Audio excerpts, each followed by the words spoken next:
Buenos días a todos. Hace unas semanas habíamos hablado de la posibilidad de hacer una serie de artículos o entrevistas, o en este caso, si no un video, que tuvieran que ver sobre las distintas dudas que se fueran planteando respecto de la convocatoria Emprender AgTech y de la convocatoria de financiación de innovaciones tecnológicas del INTA.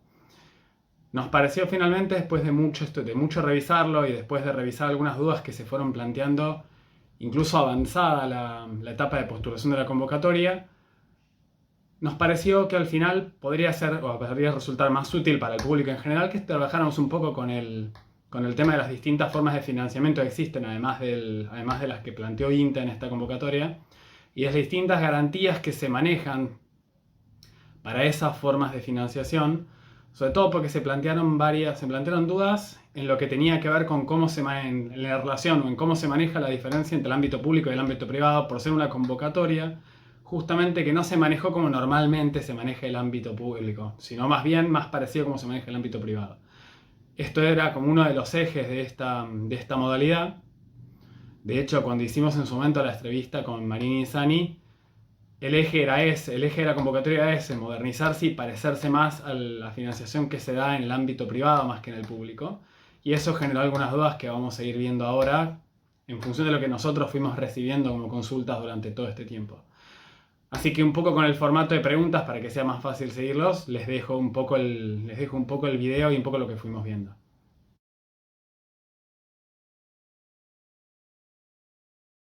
Sí, la verdad que nos sorprendió bastante, porque por un lado teníamos gente que nos hacía consultas, o empresas, porque no era solamente gente, podían ser personas físicas o jurídicas, que nos hicieran consultas intentando calificar a la convocatoria o ver si podían calificar en la convocatoria, pero al mismo tiempo la cuestionaran como si no quisieran directamente ingresar en ella a pesar de que estaban intentándolo. Fue una situación bastante particular. Igual en términos generales siempre nos observaban las mismas tres cosas. Nos observaban por un lado que no pude la financiación que otorgar el INTA, que era en forma de ANR, asignaciones no reembolsables, no pudiera coexistir con otro tipo de financiaciones previas. Nos cuestionaban, y esto sí era un cuestionamiento, no era tanto una duda, que el INTA terminara resultando una especie de sosimpuesto en el proyecto, que no es una duda en realidad, por eso es un cuestionamiento. Y por otro lado, algo que era así, era una mezcla de una duda y un cuestionamiento, era que el INTA, como parte de los términos de referencia de la convocatoria, no permitía transferir lo que es el control del paquete accionario, ya sea mediante transferencia de acciones o mediante la suscripción de contratos de sindicación de acciones, y eso no lo permitía, y muchas de las consultas o las empresas que consultaban no lo entendían. Estos tres grupos de observaciones y cuestionamientos que se realizaban a la convocatoria de sus términos estaban relacionadas con, a su vez, 4 mecanismos técnico-legales que estaban en los términos de referencia de la convocatoria y en sus documentos anexos, que son de bastante utilización en el ámbito privado. Igual sobre eso vamos a hablar un poco más tarde. Que son los siguientes. Por un lado, que son, dentro de 3 grupos, son obligaciones de información, declaraciones juradas y compromisos. En lo que tenía que ver con información, los términos de referencia te pedían o solicitaban necesariamente que la empresa o el postulante, empresa, persona física o jurídica, informara si existían fuentes de financiación previa y qué tipo de compromisos y condiciones estaban asociados a eso. La idea general de eso era que el INTA pudiera revisar si se había afectado o no se había afectado a la propiedad intelectual de alguna manera, de manera que cambiara la titularidad o no, si la titularidad estaba plenamente libre, o sea, el postulante era libre de autoría y libre de registración de la propiedad intelectual, si existía algún compromiso sobre regalías de esa propiedad intelectual o compromisos de licencia de cualquier tipo, si esta financiación generaba para el prestamista o para el financista la posibilidad de ejercer algún control directo o indirecto sobre el postulante, por ejemplo en la forma de designación de directores, en la forma de celebración de convenios de sindicación de acciones, en la posibilidad del prestamista de ejercer opción de compra sobre las acciones o alguna otra que esté relacionada. Eso es en lo que se buscaba en la información que tenía que proveer el postulante. Por otro lado, también se cuestionaba la suscripción de una declaración jurada que determinara la inexistencia de tales compromisos. O sea que básicamente algunas de las declaraciones, en algunas de las declaraciones el postulante declaraba que no había compromisos previos de sindicación de acciones, que no habían compromisos previos ni de compraventas de acciones,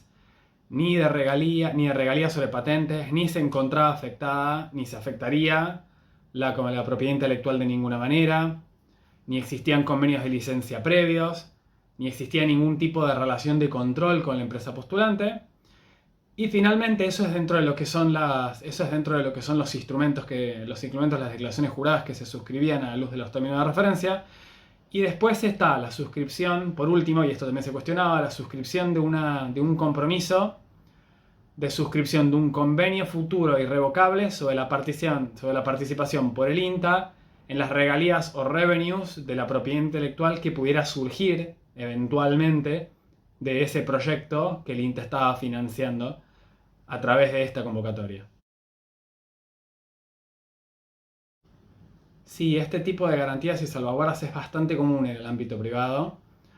y se dan sobre todo cuando el financista quiere mantener un cierto control o una cierta línea sobre el proyecto que está financiando. Si bien es bastante común en el ámbito privado, a igual aún así las vimos cuestionadas y entendimos que el público en general, quizá no así el específico, no esperaba encontrarlos dentro del ámbito público o en el espectro de una financiación del ámbito público, o se esperaba quizá una financiación un poco más laxa o desatendida de parte de un organismo público. Esta convocatoria y su financiación estaba dirigida a postulantes y proyectos emergentes que no tienen acceso o no quieren tener acceso a otro tipo de financiaciones, como ser por ejemplo las mesas chicas de proyectos o el que no tiene acceso al crédito internacional, y por eso, o por ende, esta forma de financiación es la única a la que pueden acceder. Las observaciones justamente las recibimos de empresas que ya tienen compromisos previos de financiación y que los términos de esos compromisos previos les impiden justamente ser compatibles con los términos de esta convocatoria, ya sea en cuanto, y que nos ha pasado de hecho, en cuanto a que ya tenían compromisos de compra del paquete accionario por el financista, o que tenían convenios de sindicación de acciones. Ese es el tipo de medidas que, provenientes de financiación previa, les resultaban prohibitivas para acceder a este tipo de financiación justamente. El financiamiento varía mucho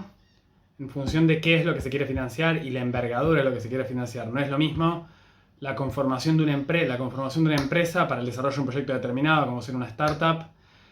que el financiamiento de un proyecto en concreto de una empresa preexistente, y si no, también además varía en función de la envergadura del proyecto y de la empresa de la que estamos hablando. Tenemos, por ejemplo, el financiamiento de mesa chica, que por lo general ocurre mediante mutuos privados. Tenemos los créditos financieros, bien tradicional, los créditos financieros con tasa de interés. Tenemos la emisión de obligaciones negociables por la empresa. Tenemos los aumentos de capital mediante emisión de acciones. En el caso del Estado, además de las ANR, como tenemos en este caso, tenemos los préstamos de tasa blanda, o los préstamos de tasa subsidiada, o los de tasa fija. Modernamente tenemos el crowdfunding, que no es tanto aplicación acá, pero hay varias formas de financiación, además de esta puntualmente. Bueno, esto dentro de lo que es el ámbito privado y algunos ejemplos del ámbito público.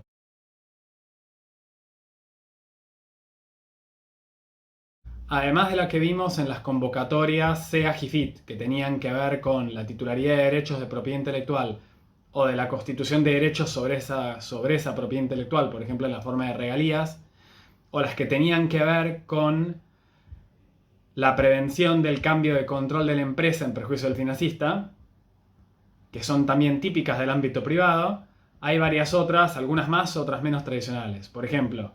la solicitud en el cambio de los créditos tradicionales de la constitución de garantías reales, por ejemplo, en el caso de las prendas, o la constitución de regalías sobre marcas cuando no se constituyen derechos sobre otra propiedad intelectual. Por ejemplo, puede ser la marca resultante de un servicio, para un servicio donde no hay otra propiedad intelectual involucrada.